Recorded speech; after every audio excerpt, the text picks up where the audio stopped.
Bata pa lamang kami ni Bongbong. Alam na ng buong pamilya. Batid ko na nagda-drug siya.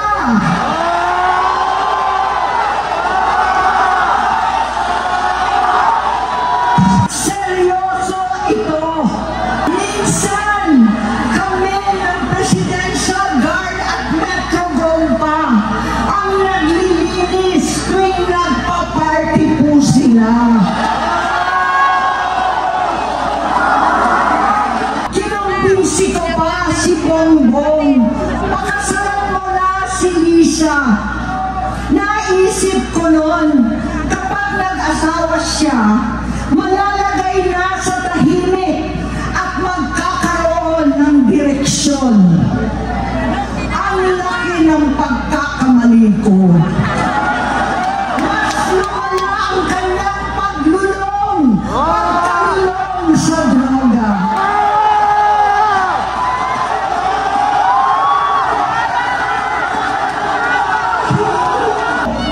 Hanggang sa may nagsumbong na naman sa akin na sa paggising pa lang sa umaga, kasabay ng almusal, marijuana pala.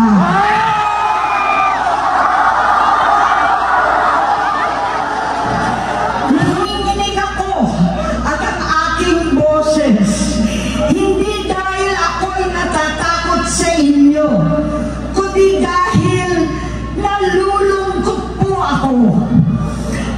Ipagpaumanhin niyo kung sa gitna ng pagsasalita ako, ako'y hihinto, hihinga dahil sa bigat ng aking kalooban. Pero hindi yan ang dapat kong ihingi ng paumanhin. Hindi yan ang kasalanan ko sa bayan na dapat ihingi ko ng tawad. Narito po ako dahil sa tawag ng Iglesia ni Cristo para sa transparency, accountability at hustisya. At dahil sa tawag ng sarili kong konsensya, bilang senador, bilang kapatid, bilang Pilipino. Bata pa lamang kami ni Bongbong. Alam na ng buong pamilya ang problema sa kanya.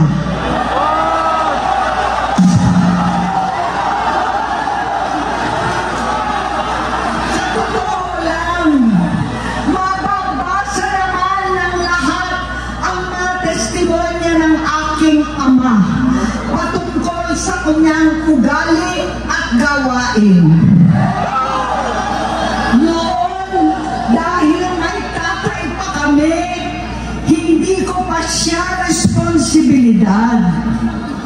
Noong tumatanda, ay mas naging nakakabahala. Batid ko na nagda-drug siya.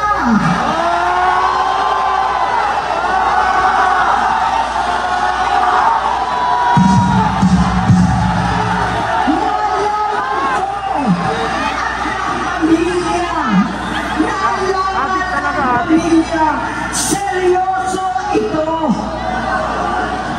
Minsan kami ng Presidential Guard at Metro Gompa ang naglilinis tuwing nagpa-party po sila.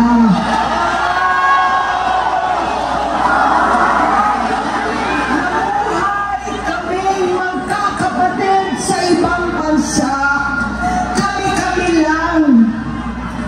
Kinumbinsi ko pa si Bongbong, pakasalan mo na si Lisa.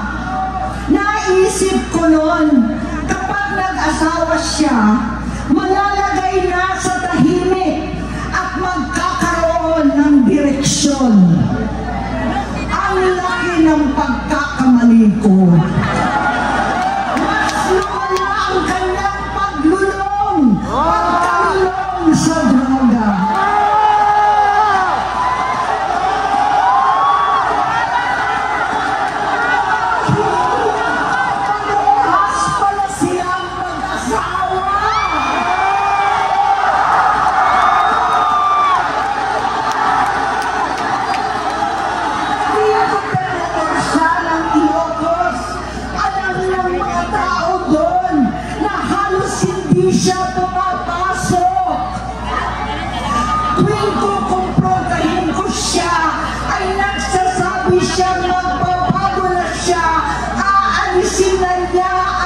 bisyo.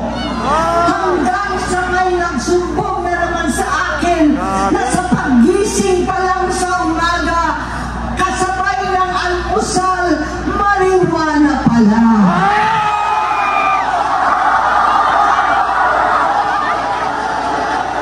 Hapon sila. Lahat sila nagiinuman at gumagamit ng cocaine.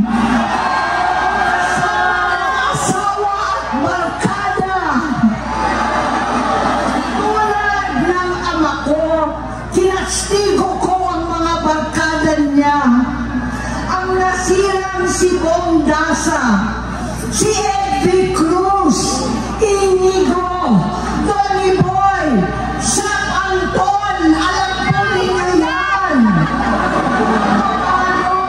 Nagre-resign na sa takot ang mga pulis nila at staff dahil sa lumalalang bisyo. Inayos ko sila dahil gusto niyang ituwid ang buhay niya. Gusto niyang mag-vice-presidente. Hindi siya pinalad at lalong nagkaroon ng oras para sa bisyo. Simula noon, naging malabo sa amin ang lahat. Kaysa mag-away, bigla na lamang lumayo ang loob namin sa isa't isa.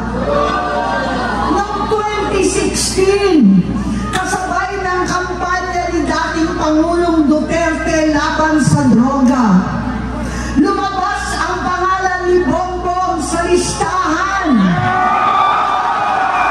Nakasama siya sa listahan ng mga celebrities, mga artista, Maricel Soriano at iba pa.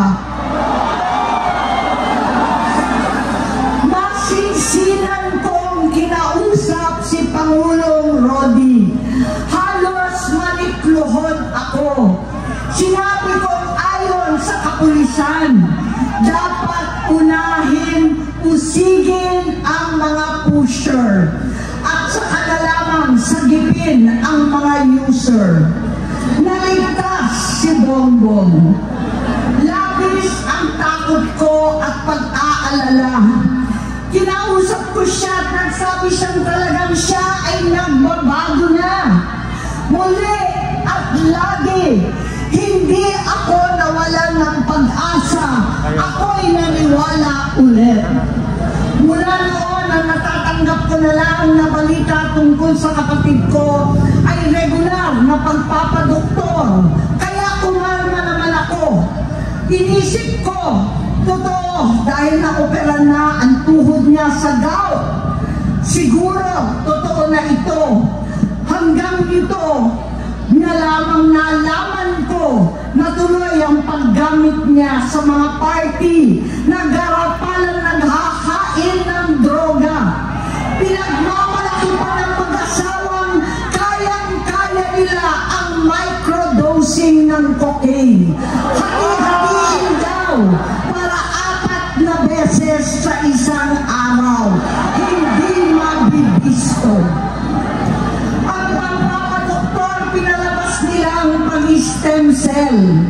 Nagpapalit daw ng dugo, nagpapa-blood transfusion. Kayang-kaya raw. Hindi ko maintindihan ang pinagsasabi. Noong 2021, kahit papano, nagkikita kami at nagkakausap. Sumamba siya sa akin, talagang hinintunan niya. Naniwala ako kasi sabi niya gusto niyang tumakbo. Ang sabi ko, tutulong ako sa abot ng aking makakaya. Ipinakilala ko si Bongbong kay Inday. Naging magkatandem sila. Pagkatapos noon ay biglang hindi na niya ako ulit kilala. Kahit si Inday, nagtataka, bigla ko na itsapwera. Kahit ganon, nangampanya pa ako para sa kanya. Kahit si Inday na lang ang aking nakakausap. Hindi ko alam bakit ako nakaban sa headquarters nila sa Mandaluyong. Hindi ko alam bakit walang nagre-report sa akin kampanya. Sa totoo lang, masakit mang aminin, nung dinidisqualify na siya, halos papaboran ko na sana dahil may nagsumbong sa akin mula sa kanyang campaign team na gumagamit na naman siya. Nung sinabihan ko, siya at mga taong nasa paligid niya, nagkaisa silang tuluyan akong alisin sa kampanya na ako naman ang bumuo. Sinabi nilang gusto ko na siya ay ma-disqualify para ako ang pumalit. Hindi totoo yun. Iniisip ko ang kalagayan ng aking kapatid at paano siya magsisilbi kung ganyan ang kalagayan niya. Pero pinaparating sa akin na hindi siya lulong at minsan na lamang tuwing nagpa-party. Hindi ko maipaliwanag bakit gusto kong maniwala at hindi mawala ng pag-asa. Noong nanalo siya, naging pinakamalayo na kami sa isa't isa. Maliban sa opisyal na tagpuan at kapag pumupunta yung nanay namin, hindi ako sumama sa loob ng 3 taon dyan sa Malacanang. Dahil lantara na doon ang inuman, ang paggamit nila ng cocaine at mga bawal na gamot. Hindi ba nila nakikita, naririnig, kakaiba na siya magsalita. Hindi na maintindihan kung ano-ano na ang sinasabi at wala na sa sarili. Nagtatago sa kabaitan niya ang pang-aabuso niya sa droga. At nagbunga na ito ng mga nakakapinsalang maling desisyon. Hinayaan niyang kumilos ang mga nakapalibot sa kanya. Yung mga umaastang presidente habang nilululong siya ng mga ito. Hindi na kami nagkausap. Sa harap ng publiko, pinipilit kong magmukha kaming maayos. Pero wala na kaming koneksyon.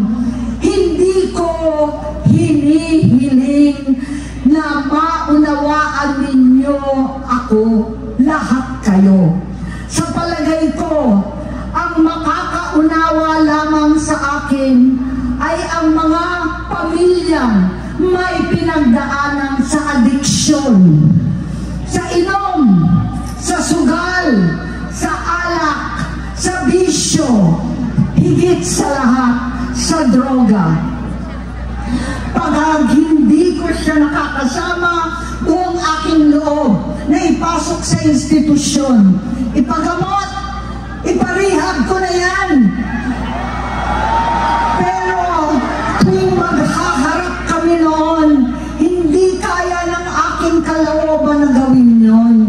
Tuwing magsasabi siya sa akin na magbabago na siya, hindi ko siya kayang tiisin. Hindi ko kayang ipagkait sa kanyang pagkakataon at pagbabakasakali. Umaasa ako at laging nananalangin na sana, oo nga, nagbago na siya. Hanggang dumating ang 2024 at 2025, yung bisyo niya na ang dahilan ng pagbaha ng korupsyon, kawalang direksyon at maling-maling mga desisyon. Walang accountability, wala nang hustisya. Hindi na niya alam ang nangyayari. Hindi na pinapaalam sa kanya ang mga pangyayari. Sinamantala ng mga ito ang paggamit niya ng droga. Kinamkam na nila ang kaban ng bayan habang ang mga dating tumatawag sa amin ng magnanakaw ay nakakita ng pagkakataon sirain ang lahat. Nagagamit na nila si Bongbong para sirain si Inday.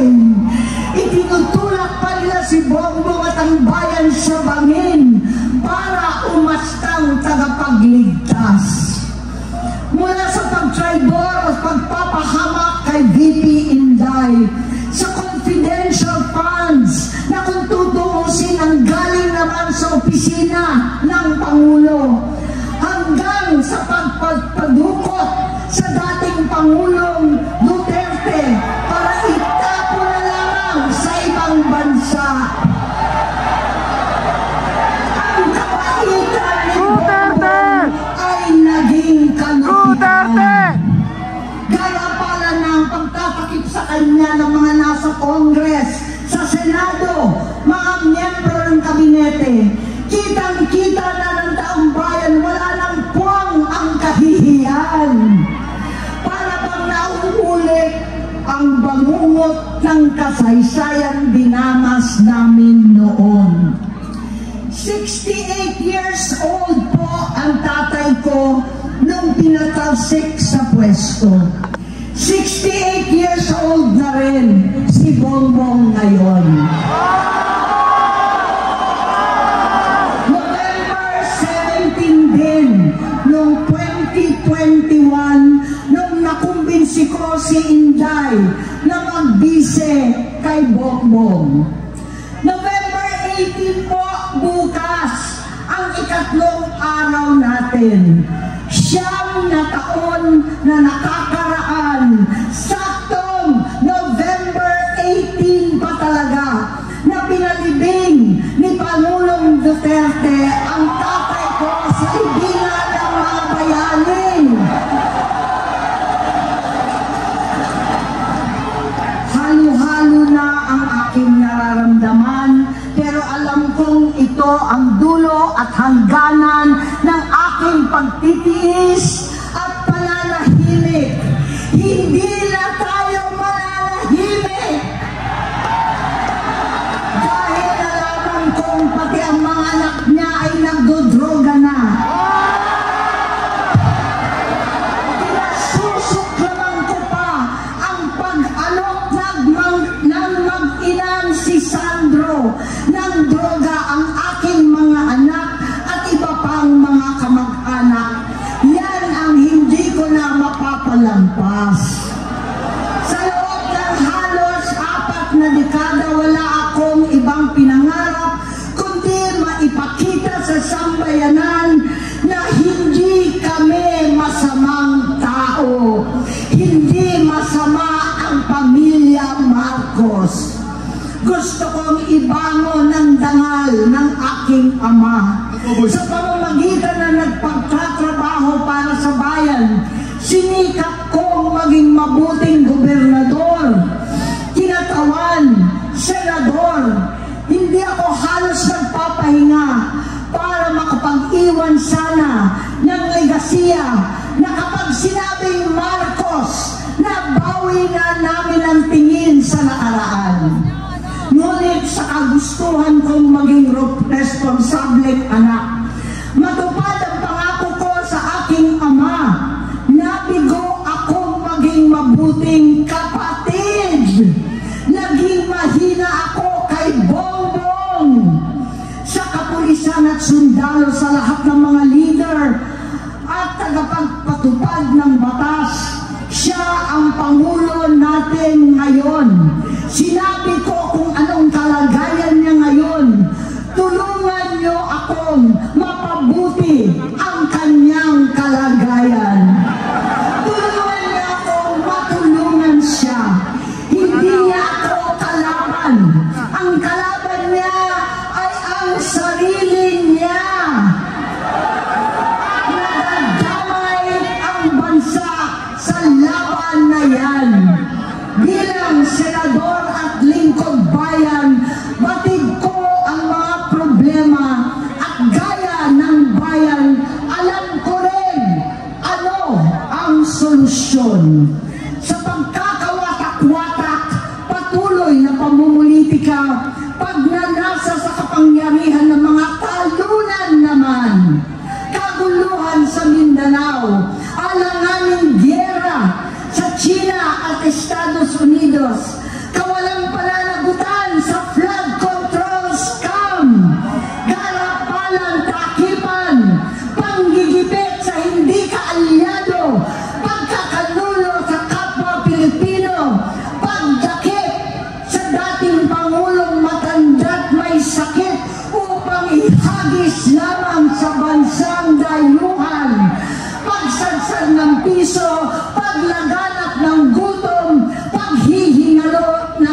ekonomiya at pagsasawalang bahala sa taong bayan. Ang delubyo at kalamidad na nagdudulot ng parusa, ang korupsyon na nauwi sa kawalan ng tiwala at hustisya sa Pilipinas, sa kanyang pamahalaan, lahat ng yan ay masusolusyonan kung ikaw, aking kapatid, magsaayos ng iyong sariling kalusugan. Kapag humupa ang ingay sa politika, kapag umuwi na kami sa aming pamilya, hindi bilang senador, kundi bilang ate, bilang si Manang ay ni Bonget. Kaya itong sasabihin sa harap ng taong bayan, sa harap ninyong lahat at sa harap ni Bongbong. Bonget, magtatatlong taon na tayong hindi nagkakausap. 3 taon ko nang sinusubukan muli na ako'y pakinggan. Siguro ngayon ay makakarating ng buo ang gusto kong sabihin. Walang mababawasan, hindi madadagdagan. Bongbong, nag-aalala sa iyo si Manang. Tuwing nakikita kita sa TV, gusto kitang puntahan. Napakalaki ng pinagbago mo. Itsura, pagsasalita, takbo ng pag-isip. Minsan, napapatanong ako sa sarili ko, ikaw pa ba yan? Si Bongbong ba talaga yung nakikita ko? Pero ako, aling ko, ako pa rin ito. Ako pa rin ang ate mo na tumayong ama't ina sa inyo sa ibang bansa. Ang kasama no sa sumubok na sanggain lahat ng sakit para sa iyo. Ang kapatid mo na hindi mo kailangan hingan ng tawad dahil agad ka nang iniintindi at tatanggapin dahil mahal kita.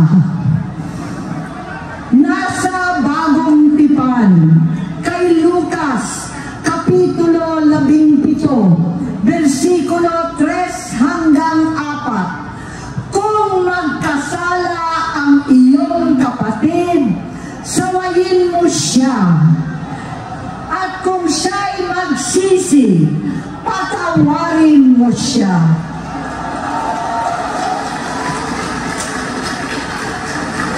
Tama na, ading ko. Tapusin mo na ang paghihirap mo at ng bayan. Gaya nung umalis tayo sa palasyo, kaya ko pa rin hawakan ang iyong kamay. Huwag kang matakot. Malaki na ang dulot sa iyo ng droga. Sinisisi ko ang sarili ko dahil hindi ako nakinig sa mga sumbong. Hindi ako nakialam. Hindi ako maniwala. Pero hindi pa huli ang lahat. Tama na, ading ko. Magpahiga na tayo. Umuwi na tayo. Magpagamot, magpagaling at nangangako ako. Hindi ako magkukulang. Lahat ng kasama mo ngayon, hindi natin kasama sa pinakamadilim na bahagi ng buhay natin. Kasama mo sila ngayon dahil nasa taas ka pa. Ako at ang ating mga tunay na kapatid dito sa Luneta ang kasama mo kahit magdilim ulit ang lahat. Talikuran mo ang iniisip at ibinubulong nilang ambisyon.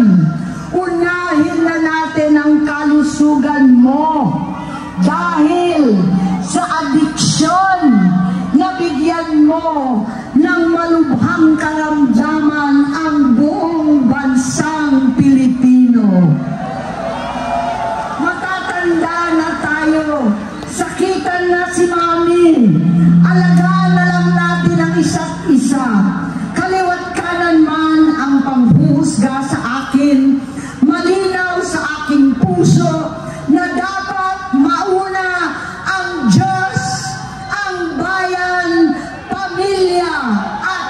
sarili. Hanggang sa mga oras na ito, Bonget, gusto kong malaman mo na hindi kita sinusukuan. Hindi ko kakayanin kung mapapahamak ka. Kaya hinihingi ko na tayo'y umuwi na. Mga hina alang sa iyong kalusugan.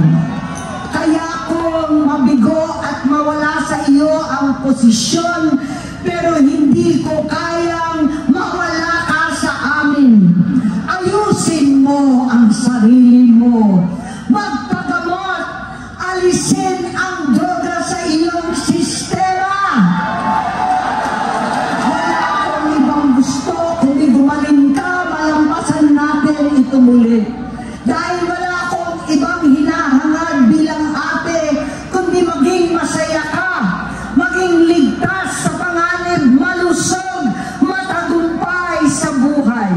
Itama ang mali, labanan ang adiksyon, at ako hindi kailanman aalis sa iyong tabi. Susuporta at hindi titigil manalangin kasama ninyo dito sa Luneta at sa buong mundo. Dahil iyo